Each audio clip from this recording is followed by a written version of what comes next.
Narito ang mga benepisyo ng pag-inom ng pinagsamang pinakuluang dahon ng guyabano at dahon ng bayabas sa ating katawan.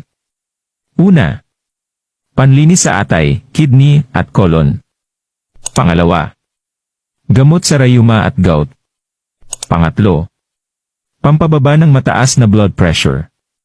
Pang-apat, pang-alis ng mga toxins sa loob ng katawan. Pang-lima, upang makaiwas sa sakit na cancer. Pang-anim, pampababa ng bad cholesterol. Pang-pito, pampababa ng mataas na uric acid level. Pang-walo, pampababa ng blood sugar level.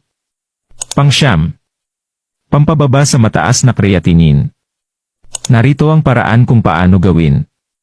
Kumuha ng 10 dahon ng bayabas at 10 dahon din ng guyabano, hugasan ng mabuti, at pakuluan ng 10 minuto sa 1 litrong tubig.